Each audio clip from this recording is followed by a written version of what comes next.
I witnessed something today I never should have seen. My own son, Marcus, the boy I raised with so much love, was going through my documents like a thief in my own house. And the worst part is he has no idea I saw him. He doesn't know that the security camera I sent for repair is working perfectly again. It all began 3 days ago when I called the technician to fix the surveillance system. It had been broken for weeks, and I felt exposed. I'm a 68-year-old woman living alone after Marcus and his wife, Angelica, insisted on moving in to take better care of me. How painfully ironic. I completely forgot to tell them I had hired someone to fix the system. I had become so used to them controlling every part of my life that it slipped my mind. Thank God it did, because otherwise I would have learned the truth far too late. This morning, after Marcus supposedly left for a job interview and Angelica went to the grocery store, I decided to check if the cameras were working on my phone. The app the technician installed let me see the entire house in real time. At first, I thought about checking later, but something pushed me to do it immediately. I tapped the screen, and there it was, a clear view of my living room. My heart froze. Marcus and Angelica hadn't gone anywhere. They were right there in my living room, all my documents spread across the coffee table like it was their personal office. Marcus held the folder with my important papers, the one I always kept locked in my bedroom desk. Angelica was holding papers too, examining them one by one near the window. They moved like people who had done this before. "Where's the original deed?" I heard Angelica say through the camera audio. Her voice sounded cold and calculated. "Albert said he specifically needs the original to make the forgery believable." Albert. Hearing that name sent a chill through me. He was a lawyer Marcus met in some bar, a shady man who had always made me uneasy. Now I understood why. "It has to be here," Marcus answered, frustration in his voice. "Mom is so meticulous with these things. She keeps everything organized." He said meticulous as if it were something terrible. The same order and care he once praised me for he was now cursing. Angelica lifted a document toward the light.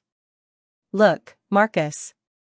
It says the house is worth more than $500,000 according to the last appraisal."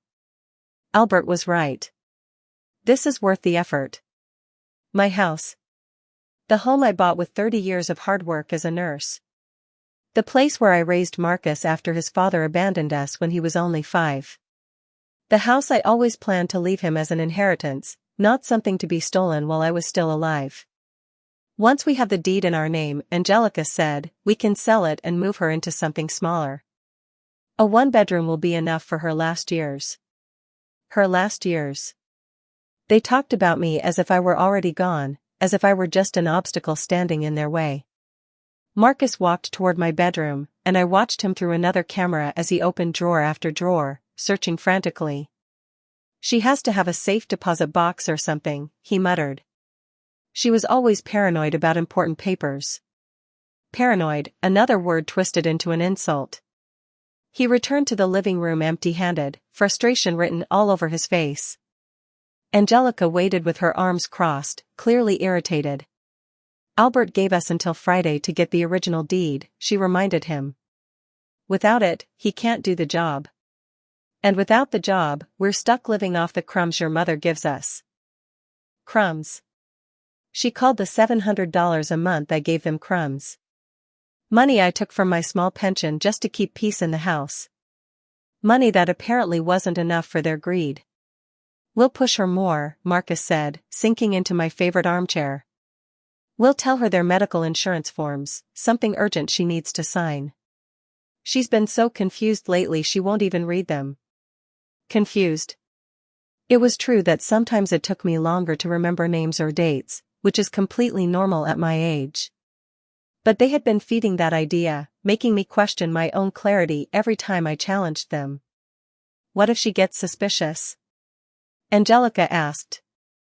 Marcus shrugged, completely indifferent. "What's she going to do? Call the police on her own son? Once we sign with Albert, it'll be too late to undo anything." That was when Angelica finally smiled, a cruel, satisfied smile. "Perfect. Tomorrow we'll bring her Albert's forged documents and tell her they're for updating her will. She'll sign without a question. They started putting my documents back, but not the way I had placed them. They stacked everything carelessly, without my usual order. It was like they didn't even care about hiding what they were doing. Before leaving the room, Marcus stopped and stared directly at the camera. For a moment, I thought he had realized I was watching, but he simply stood there thinking. "I wish we didn't have to do this," he said softly, more to himself than to Angelica. "Are you getting cold feet?" she asked, surprised and irritated. "No," he said with a long sigh. "It's just, she's my mom, Angelica. The woman who raised me alone, who worked double shifts to give me everything." For a moment, the tiniest spark of hope lit up in my chest. Maybe some part of the little boy who used to run to me during nightmares was still inside him. Maybe there was still something left to save. But then Angelica walked over and placed a hand on his shoulder. "Marcus, honey, think about our future. Think about the kids we want someday. Are we supposed to depend on an old woman who gets more senile every day? This house is our chance to be independent, to build something that's ours." And just like that, with those poisonous words, the last trace of my good son vanished. I watched his face harden again as greed took over. "You're right," he finally said. "It's time to think about us." They walked out of the room, and I stayed in the kitchen, staring at my phone as if I were watching a horror movie. But it wasn't fiction. It was my life falling apart in real time. For 35 years, I had raised that man.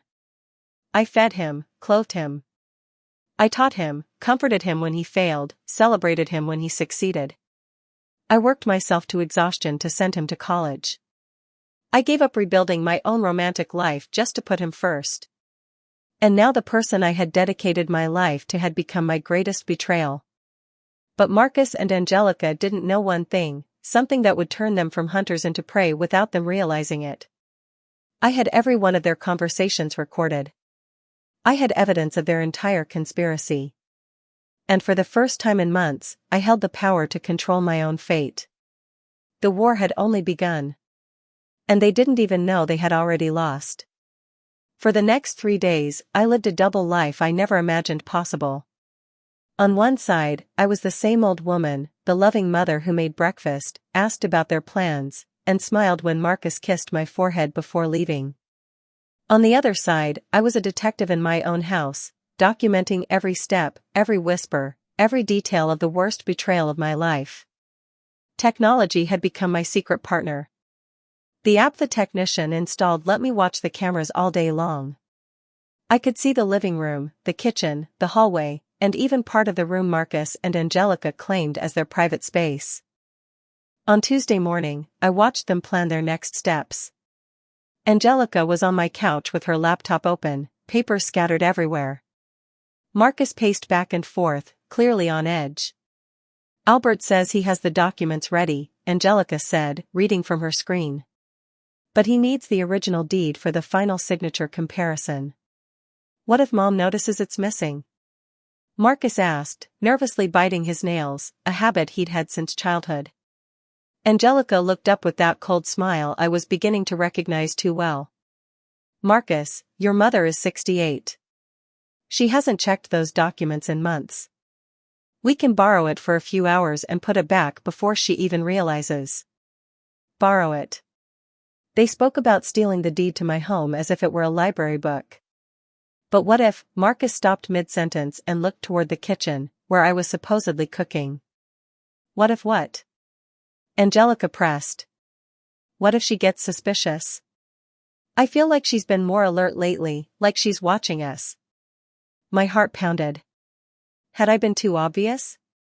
Had they figured out I knew? Angelica let out a mocking laugh. "Marcus, please. Your mother spends her days watching soap operas and talking to herself. If she were that alert, she would have noticed you'd been lying about job hunting for 2 weeks. 2 weeks. So he hadn't even been trying to find work like he claimed. It was just another lie to keep me calm while they carried out their plan." "You're right," Marcus said, though he still sounded unsure. "It's just, I feel like she's judging me all the time. That's your problem, Angelica snapped. You still see her as your saintly mother instead of what she is, an obstacle to our future. Obstacle. The word echoed in my mind like a funeral bell. To the woman my son chose as his wife, I wasn't even a person anymore. I was something to be removed. Besides, Angelica continued, closing her laptop with a loud thud, once we have the house, we can look for a decent retirement home for her. Something affordable but comfortable. With the $500,000 from the sale, we can invest in our own business and still have plenty left to take care of her. Retirement home. The words hit my chest like a hammer. They wanted to sell my house and lock me away using money from my own property. Their cruelty was so calculated it almost felt professional. Marcus sat beside her, and for the first time in days, he seemed to relax. You really think this will work? Albert's done it before, Angelica said, gently stroking his hair. He has a contact in the registry who can fast-track the transfer. The house will be in our names in 2 weeks. Tops. 2 weeks. They had everything planned with military precision. And the money? Marcus asked. Albert charges $25,000 for the whole thing. Expensive, sure, but we'll profit over $100,000. It's worth it. $25,000.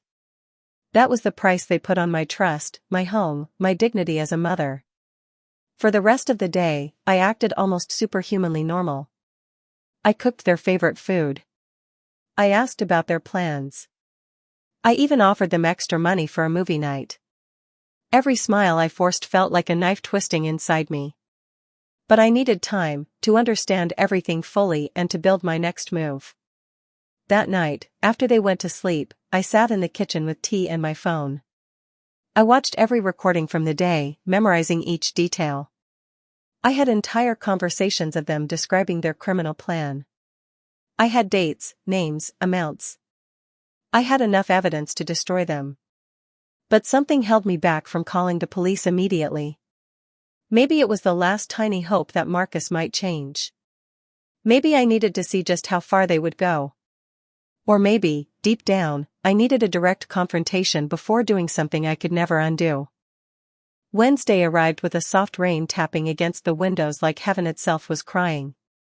At breakfast, Marcus and Angelica barely spoke, only exchanging secretive looks I pretended not to see. The air felt heavier, as if something important was about to happen. Mom, Marcus said after finishing his coffee, we need to talk to you about something important. This was it, the moment they had been preparing for. Of course, darling, I said, sitting across from them at the table. What is it? Angelica cleared her throat and placed a folder I didn't recognize onto the table. Marisol, we've been thinking about your future, your financial security. My financial security? I asked, genuinely confused. Yes, Marcus said, taking my hand with that fake tenderness that now made my stomach turn. We've been looking into wills, medical insurance, things people your age should have in order. Angelica opened the folder and pulled out several official-looking papers. A lawyer friend of Marcus helped prepare some documents to update your legal records. Standard forms, nothing difficult. Albert. Of course he was behind them. What kind of documents? I asked, pretending to be as naive as they expected. Basically, Marcus explained, it ensures that if anything happens to you, your will and the house ownership are legally organized.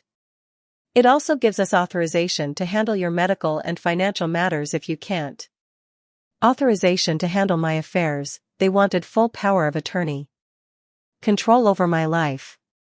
It's for your own good, Marisol, Angelica said sweetly. Imagine you had an accident or illness. Without these papers, Marcus couldn't help you legally. They handed me the documents. They were full of dense legal language, tiny paragraphs clearly designed to confuse. But I saw the important words. Transfer. Assignment of rights. Irrevocable power. My hands trembled, but not with fear. With clarity. I don't really understand all of this, I said, holding the papers and pretending to be confused. "Can you explain it to me a little slower?" I saw a quick flash of impatience cross Angelica's face, but Marcus kept his gentle, caring smile. "Mom, they're just boring technical things," he said. "All that matters is that you sign here, here, and here." He pointed at several lines marked with small X's. "The lawyer says it's urgent because some tax law changes could affect you if you don't update everything before next month." Lies. It was all a complicated lie meant to pressure me into signing without reading a word. "What if I want to read everything first?" I asked. "I'm a slow reader, but I like to understand what I'm signing." Angelica's mask of patience began to crack. "Marisol, it's more than 20 pages of legal jargon. It would take you days to understand, and as Marcus said, it's urgent.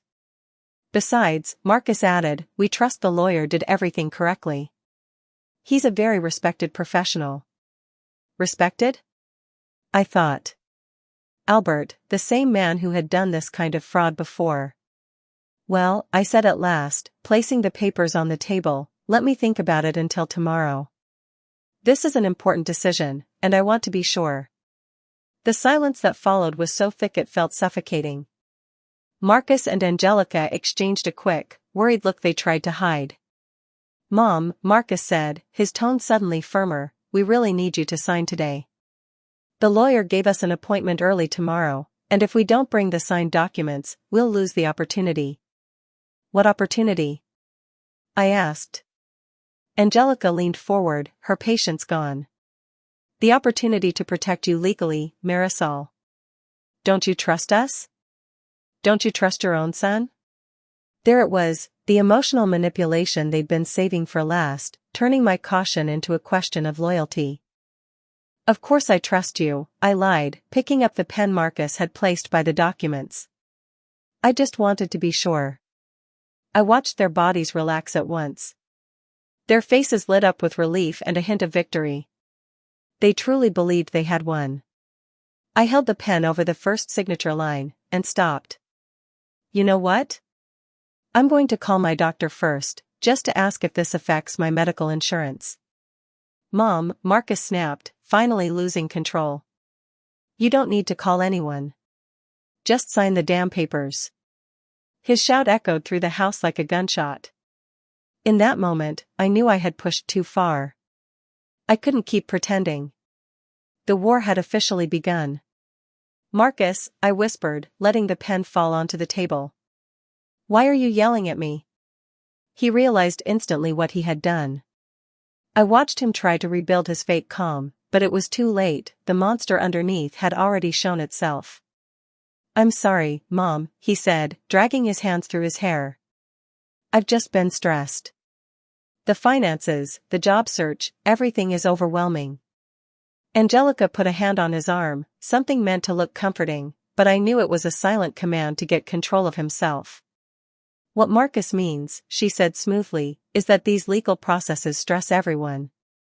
That's why it's better to finish it quickly instead of dragging it out."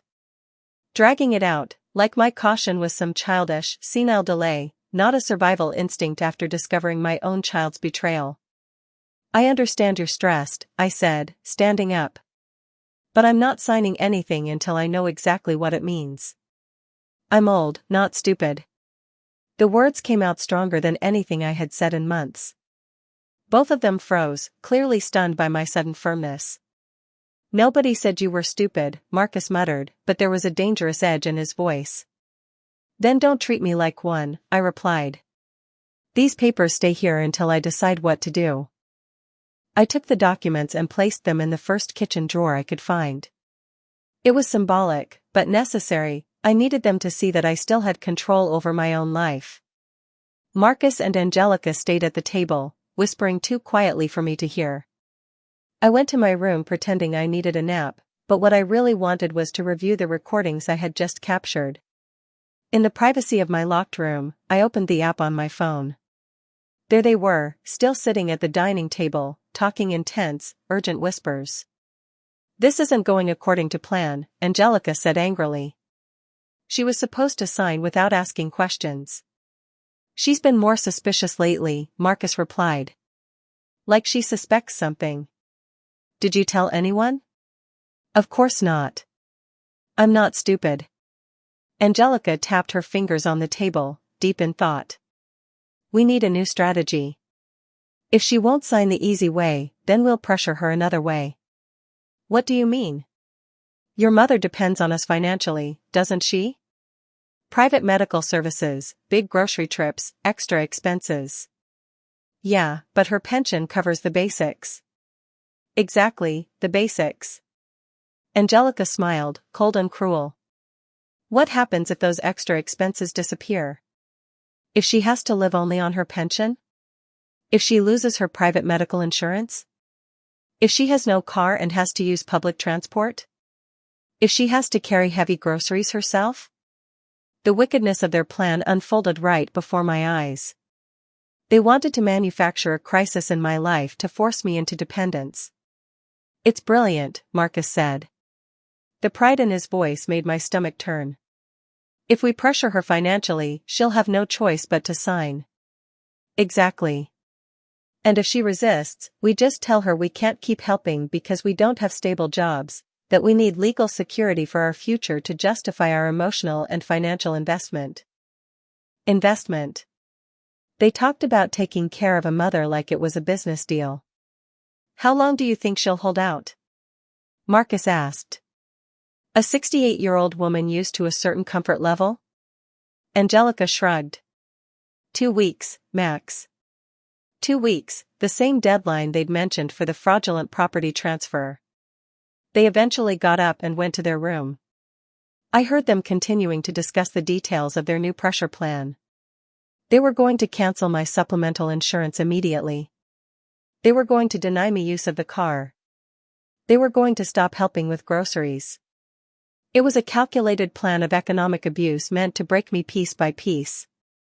And the scariest part was how methodical it was. They knew exactly where I was vulnerable. That afternoon, while I pretended to watch TV in the living room, I saw them begin the first step of their plan.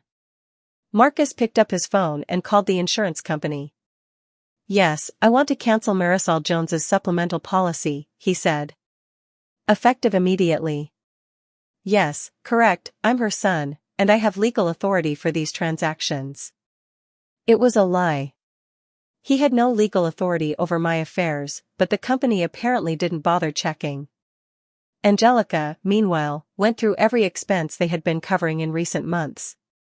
She made a neat list in her notebook: special medications, rides to my medical appointments, grocery trips, occasional cleaning services. Tomorrow we start cutting all of this, she told Marcus when he came back from his call. And when she asks why, we'll tell her we're going through a financial crisis and can't help like before. And what if she agrees to live with fewer comforts? Marcus asked. She won't, Angelica said confidently. I've watched your mother for months. She's used to a certain order, a certain quality of life. Once she feels all that slipping, she'll sign whatever's needed to get stability back. They were right about one thing: I was used to a certain lifestyle. But they were completely wrong thinking I wouldn't sacrifice it to keep my dignity and independence. That night, after they fell asleep, I sat in the kitchen planning my own strategy. I had recordings of all their plotting, clear evidence of attempted fraud and now elder abuse. But I still wasn't ready to call the authorities. Some part of me, maybe the mother who still hoped for a miracle, wanted to give Marcus one last chance to come to his senses. I wanted to confront him directly, show him I knew everything, and see if anything of the son I raised was still there. I decided I would start my plan the next day. If they wanted psychological pressure, I'd show them what 68 years of experience looks like. But first, I needed to secure my evidence. I copied all the videos and audio to a USB drive and hid it where they'd never look. Then I emailed copies to an account I made just for this. If anything happened, if they managed to trap me legally or physically, there would be a complete record of their crimes. Thursday arrived with a bright sun that clashed against the darkness inside my home. Marcus and Angelica had breakfast like nothing had happened, but I could feel the tension, waiting for the perfect moment to erupt. Good morning, Mom, Marcus said with forced cheer. Slept like a baby, I lied. I had barely slept, just planned. Perfect, Angelica said. Because today we need to talk about some changes in our financial situation. Their performance began. I sat at the table pretending to know nothing about what was coming. What kind of changes? I asked, pouring coffee. Marcus exchanged a look with Angelica before continuing. Well, Mom, you know I've been looking for work for several weeks with no luck. Several weeks, another way of saying he hadn't worked honestly in months.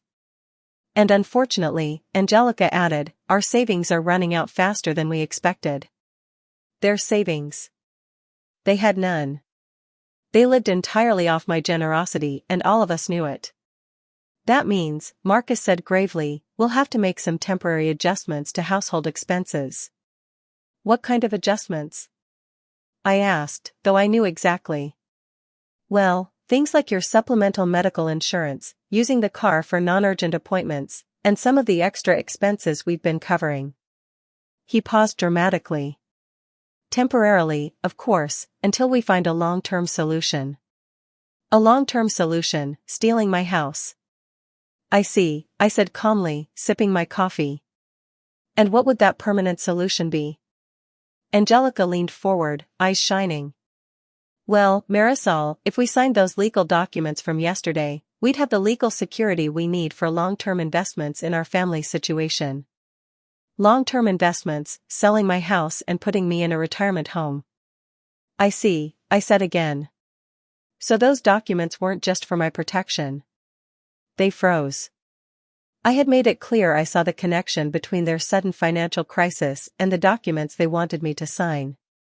Mom, Marcus started, we just want what's best for everyone. No, I said, standing up. You want what's best for you, even if it means destroying your own mother. Silence spread across the kitchen like oil on water. They stared at me, shocked, recalculating. I was no longer the naive mother they manipulated.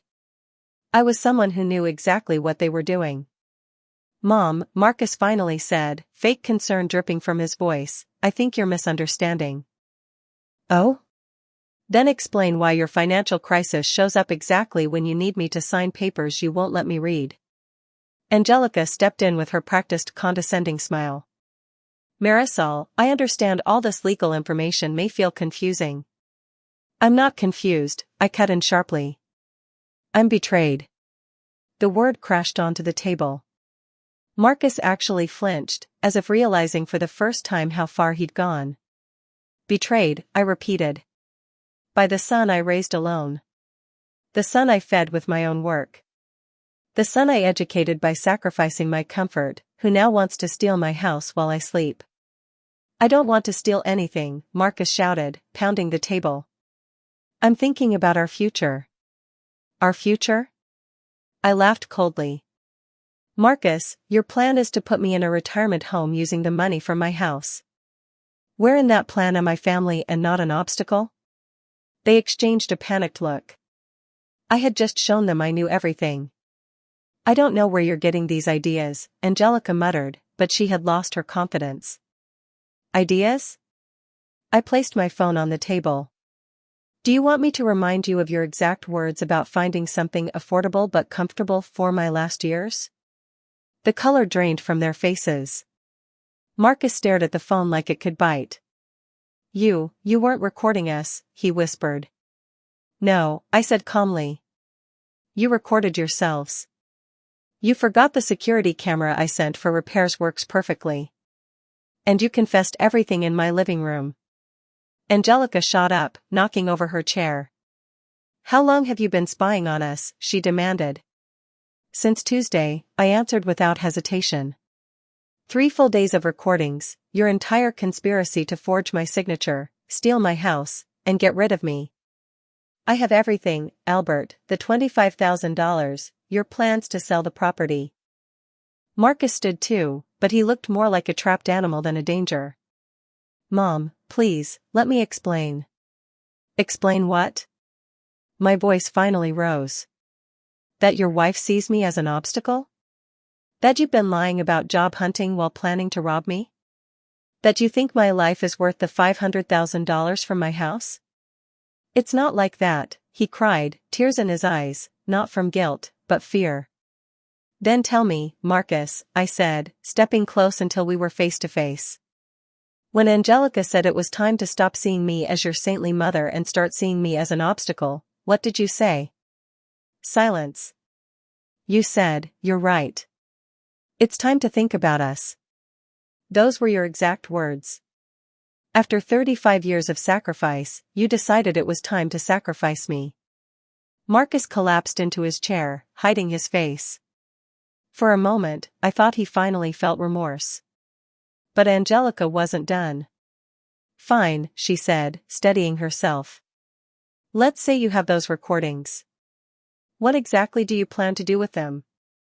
Her tone surprised me, no fear, no regret. Only calculation. There was defiance in her voice. Excuse me? I said. I'm asking what you plan to do, she repeated, crossing her arms. Because as far as I know, Marcus is still your son. Are you really going to destroy your own family over a house? Her audacity stunned me. Even after being completely exposed, she was still trying to manipulate me. Destroy my family? I repeated. Angelica, you two already destroyed this family. I'm only defending myself. Defending yourself? She scoffed. A 68-year-old woman alone, with no family except us. What are you going to do, Marisol? Call the police? Report your only son? Something in her tone put me on alert. It wasn't just arrogance. It was confidence, like she knew something I didn't. If necessary, I said. Angelica smiled, a smile filled with malice. And who's going to believe you?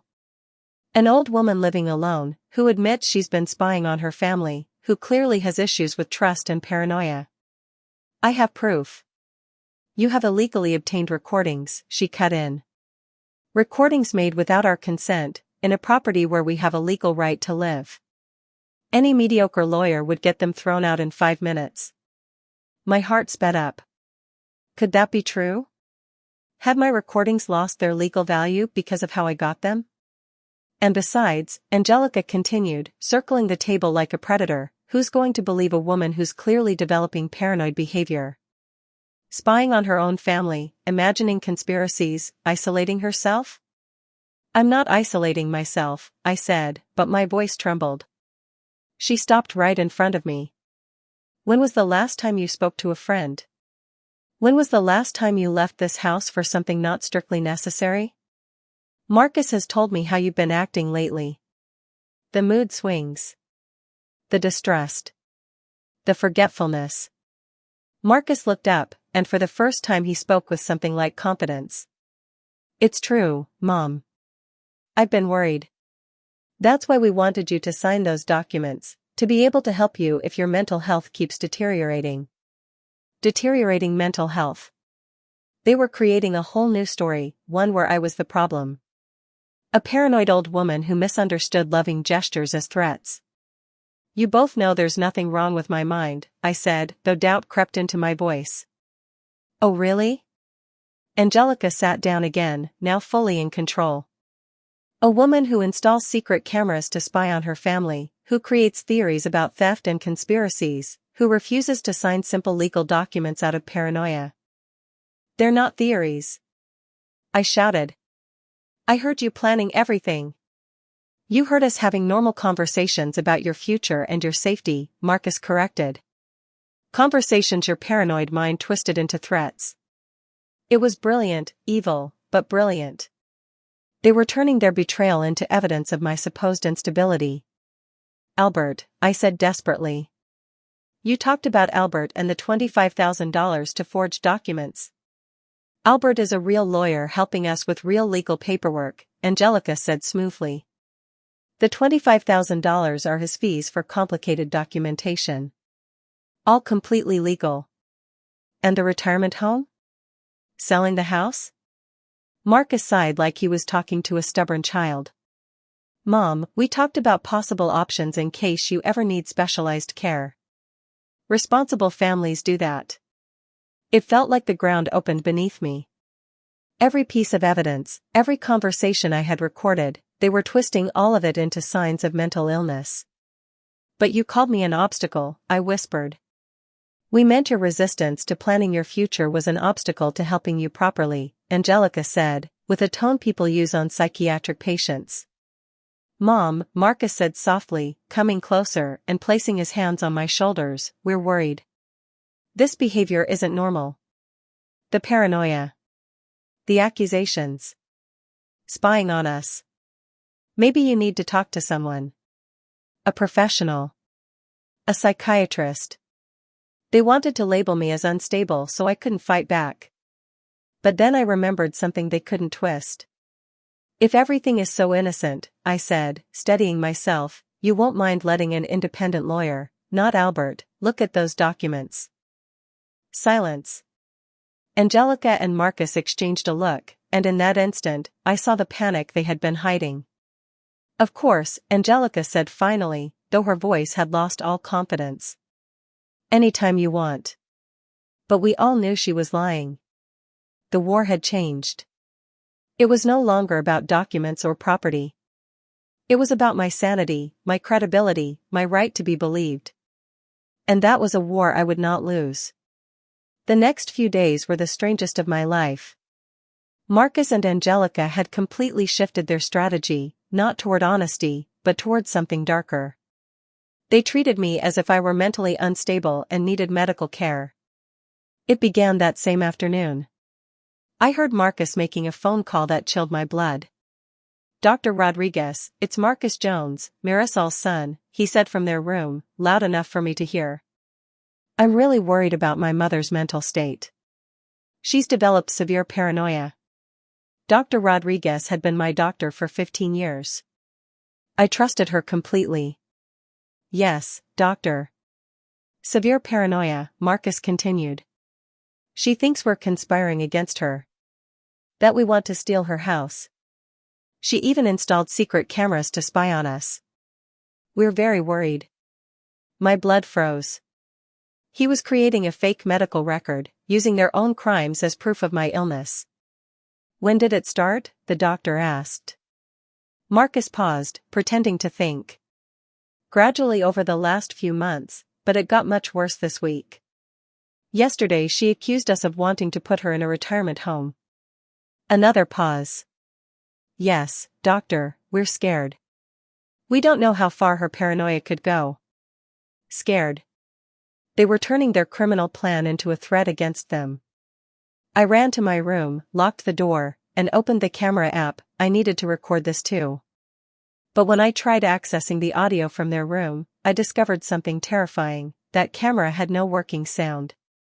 A coincidence? I doubted it. For the rest of the afternoon, Marcus and Angelica were overly kind, more frightening than their hostility. They spoke softly, like I was a sick child. Mom, are you feeling okay? Marcus asked every half hour. Do you feel confused? Dizzy? You look pale, Marisol, Angelica added. Have you been sleeping? Any strange dreams? Every question was a trap. If I said yes, proof of decline. If I said no, proof I wasn't aware of my condition. That night, from my room, I heard the next stage of their plan. Tomorrow, I'm calling Dr. Rodriguez to schedule an urgent appointment, Angelica said. We need a professional to officially document her mental decline. What if she refuses to go?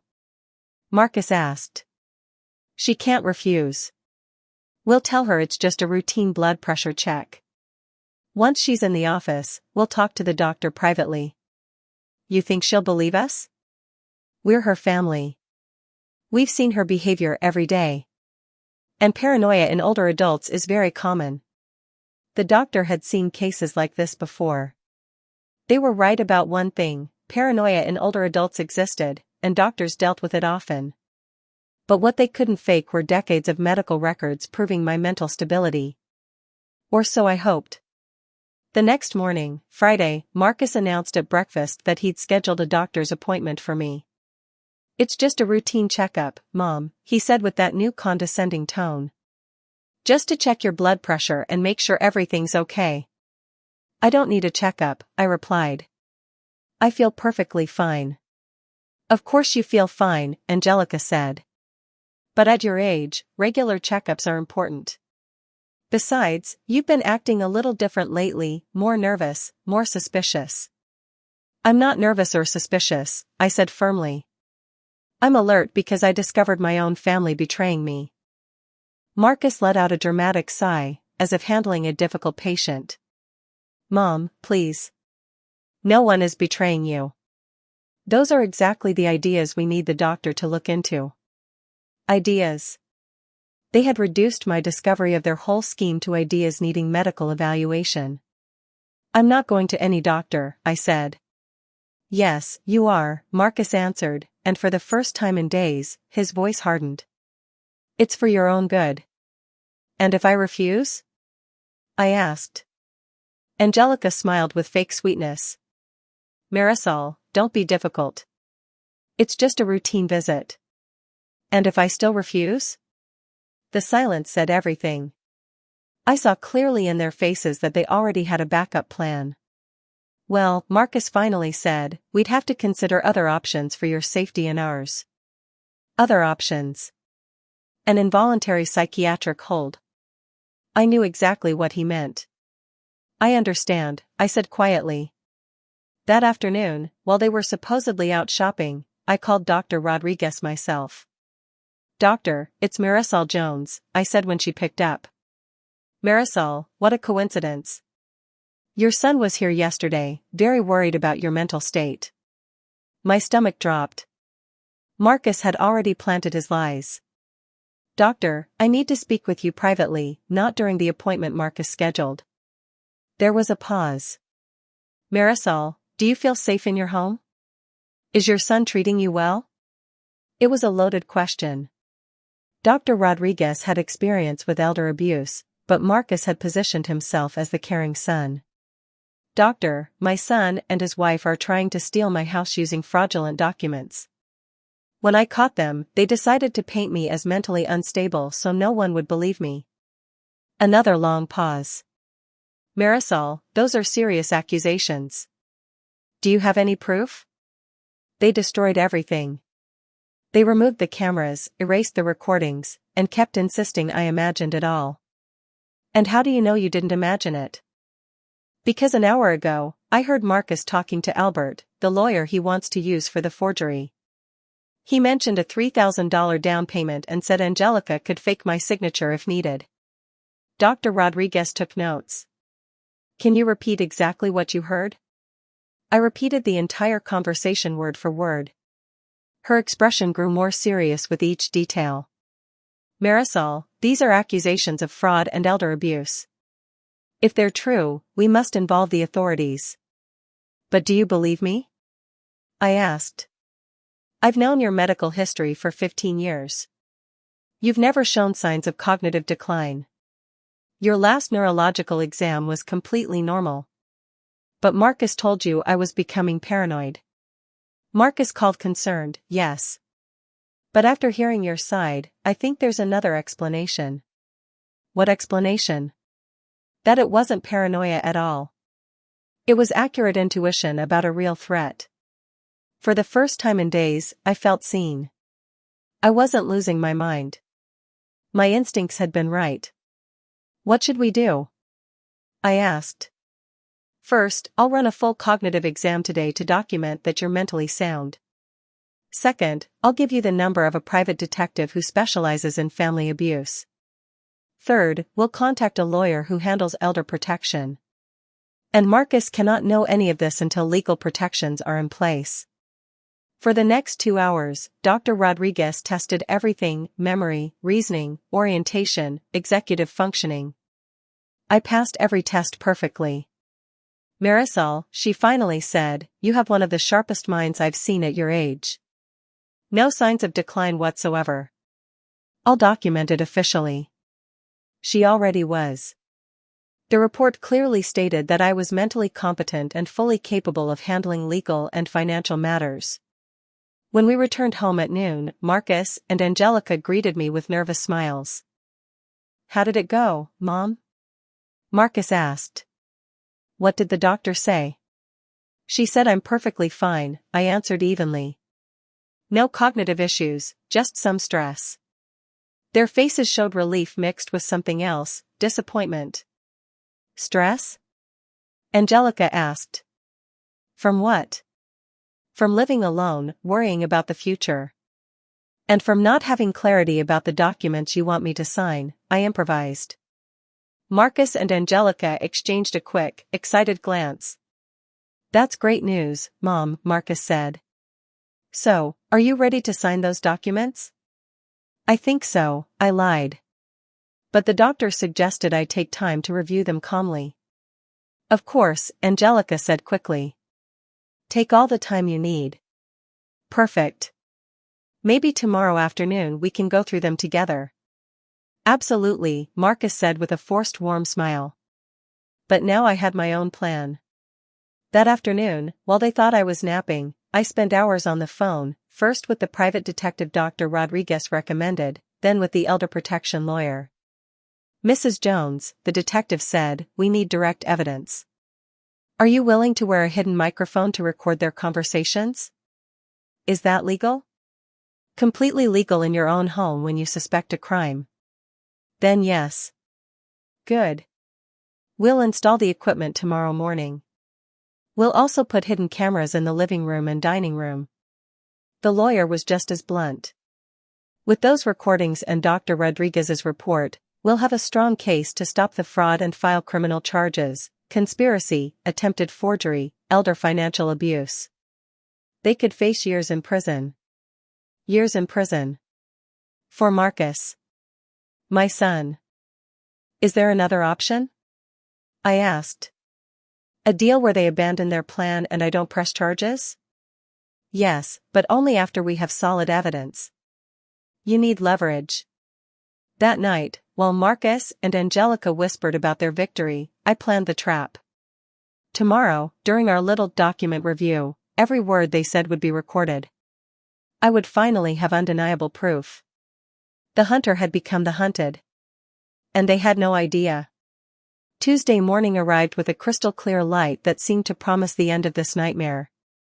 At 7 a.m., while Marcus and Angelica were still asleep, the private detective and a specialized technician arrived discreetly at my house. In less than an hour, they had installed high-quality microphones on my clothes and microscopic cameras in strategic places in the living room and dining room. Everything was completely invisible, yet capable of capturing every word and gesture with perfect clarity. "Remember, Mrs. Jones," the detective instructed before leaving, "try to get them to specifically confess to their forgery plans. We need them to say clearly that they're going to forge your signature or use fraudulent documents. And if they get suspicious, act exactly as you have been, cooperative but cautious. They expect that from you after everything that has happened." At 2 o'clock in the afternoon, exactly as planned, we sat at the dining table to review the documents. Marcus had spread all the papers out, and Angelica had placed a pen next to each page requiring a signature. "All right, Mom," Marcus began with that exaggerated patience he had perfected. "We're going to review each document so you understand exactly what you're signing." "Perfect," I replied, discreetly adjusting my blouse so the microphone would capture everything clearly. Marcus started with the first document, explaining it line by line. It was indeed a power of attorney, but worded in a way that would give them almost absolute control over my finances and property. "This document," he explained, "allows us to handle your affairs if you ever couldn't do it yourself." "And what exactly does 'couldn't do it myself' mean?" I asked. Angelica jumped in. "Well, if you had an illness, or if your memory started to fail, or if you simply decided it was too much work to handle things alone. Or if you too decided my memory was failing?" I asked innocently. Marcus tensed. "Why would you say that, Mom?" "Well, after what happened last week when you thought I was developing paranoia." "That was different," he replied quickly. You were showing real symptoms of confusion. Real symptoms, or convenient symptoms? A tense silence followed. Marcus and Angelica exchanged warning glances. I don't understand what you mean, Angelica finally said. I mean, it's very convenient that just when I discover you want me to sign documents I don't fully understand, I suddenly develop memory problems that justify you taking control of my life. Marcus leaned forward, patience cracking. Mom, no one is trying to control your life. No? Then explain why this document gives you power to sell my house without my consent. It doesn't say that, Angelica protested. Yes, it does, I said, pointing at a clause. It says you can dispose of real estate as you see fit for the welfare of the grantor. Marcus sighed. Mom, that clause is for emergencies, like if you needed expensive medical care, or if you decided you needed a retirement home. Why do you keep talking about retirement homes? I asked sharply. Angelica's voice tightened. Because you'd need one someday. Because I heard you say that with the $500,000 from the sale of the house, you could find something affordable but comfortable for my last years. This time, the silence was absolute. Marcus went pale, and Angelica was clearly calculating her next move. I don't know what you're talking about, Angelica muttered. Of course you do.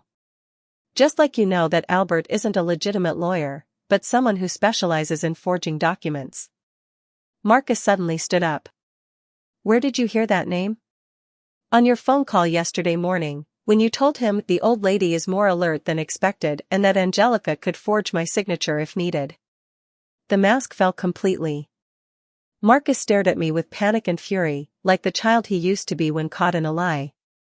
You've been spying on us, he accused. I've been protecting myself, I corrected.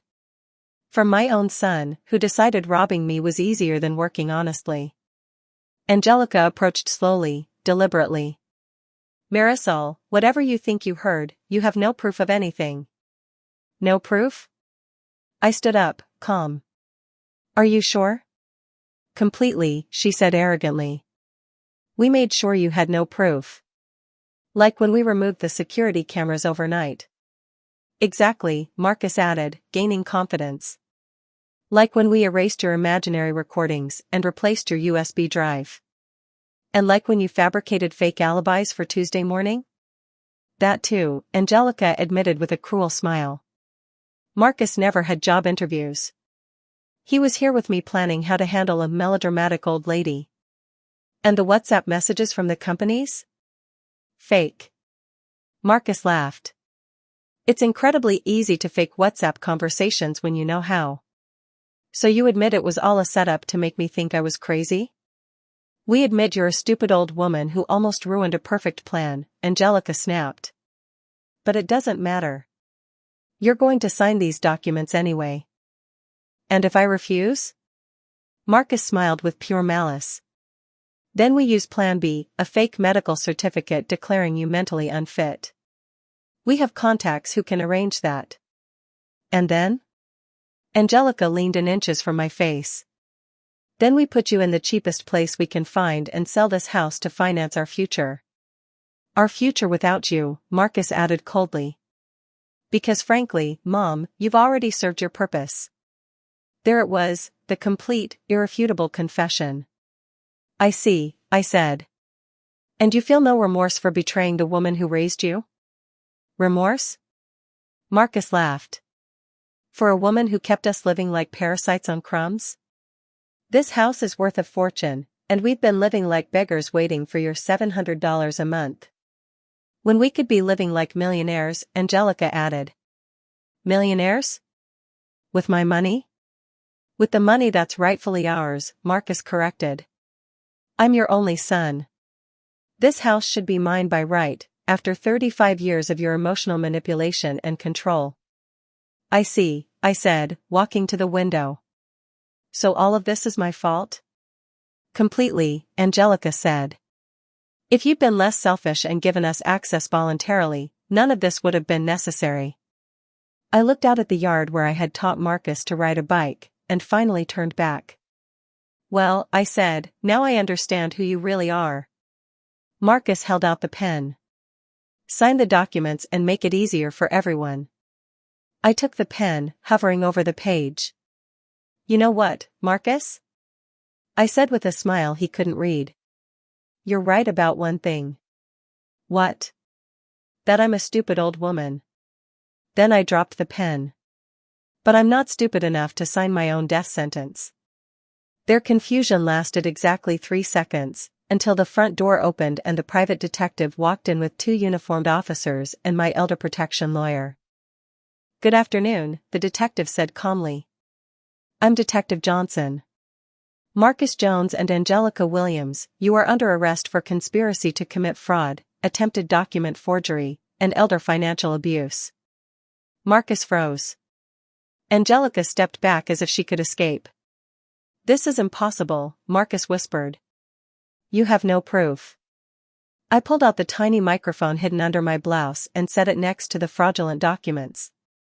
Actually, I said, I have high-quality recordings of the entire conversation, where you explicitly confess to forging my signature, stealing my house, institutionalizing me, and obtaining fake medical certificates to declare me incompetent. The lawyer walked up to the table and began collecting the documents as he explained. In addition to the audio recordings, we have high-definition video of this entire conversation, thanks to the cameras we installed this morning while you were asleep. We also have a complete medical report from Dr. Rodriguez, stating clearly that Mrs. Jones is in perfect mental condition and fully capable of making legal decisions. Angelica finally found her voice, though it sounded broken and desperate. This is an illegal trap. You recorded us without our consent. False, the detective replied calmly. Mrs. Jones has every right to record conversations in her own home when there is reasonable suspicion of criminal activity. And you voluntarily confessed every detail of your conspiracy without any coercion. Marcus reacted, not with remorse, but with blind fury. This is all your fault, old lady. If you had been a normal mother, if you had treated us like real family instead of controlling us constantly, none of this would have been necessary. Marcus, I said with a surprising calm, for 35 years I worked double shifts as a nurse to give you everything.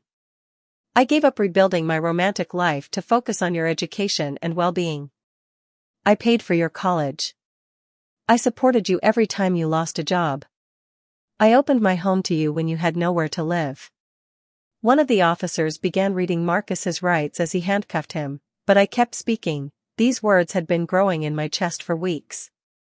All I ever asked in return was respect, honesty, and the basic love any mother deserves. Instead, you chose to see me as an obstacle to your financial prosperity, an inconvenient old woman you could manipulate, rob, and discard when I was no longer useful. Angelica, as the second officer handcuffed her, shouted desperately, "We took care of you. We lived with you. We kept you company. We helped you with everything. You cared for me," I replied quietly, the way vultures care for a dying animal, waiting for the perfect moment to devour what's left. The only difference is that you didn't wait for me to die naturally. You tried to speed up the process through fraud and psychological manipulation. As they were led toward the door, the detective spoke to me.